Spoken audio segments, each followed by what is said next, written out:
My husband was wonderful. Even 5 years after his death, it's never easy for Margaret Seaburn to talk about the loss of her soulmate. Sometimes it feels like yesterday, and sometimes it feels like forever. It's never easy to put into words the magnitude of his service. My husband served for 23 years, and we enlisted together. Or the painful months that led up to his ultimate sacrifice. After serving, you come home and you think, I've survived the battlefield.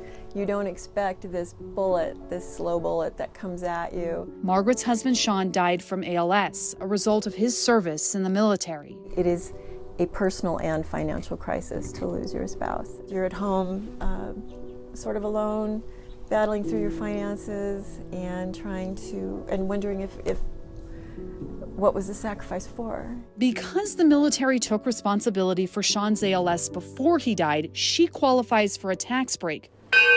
But many other Gold Star spouses do not. I have someone sitting next to me whose husband died from burn pits just like my husband, but it was a cancer that wasn't diagnosed until after he passed, so she doesn't currently qualify, but she should. I don't deserve it any more than she does. A November ballot question would change that. Amendment E asks voters whether they want to expand property tax exemptions to include the surviving spouses of current and former military members who died as a result of their service. Right now, the bulk of that exemption goes to seniors. The people of Colorado some time ago said we honor our elders.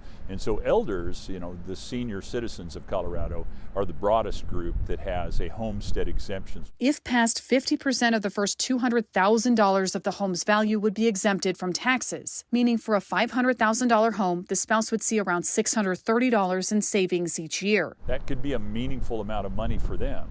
For us as a state, it's a minuscule amount. It's estimated to be about $500,000. It's not even a rounding error for us as a unit, as a state. A legislative analysis projects this would apply to 490 people in the state who otherwise don't qualify for that exemption. So often people say thank you for your service, and we really appreciate that.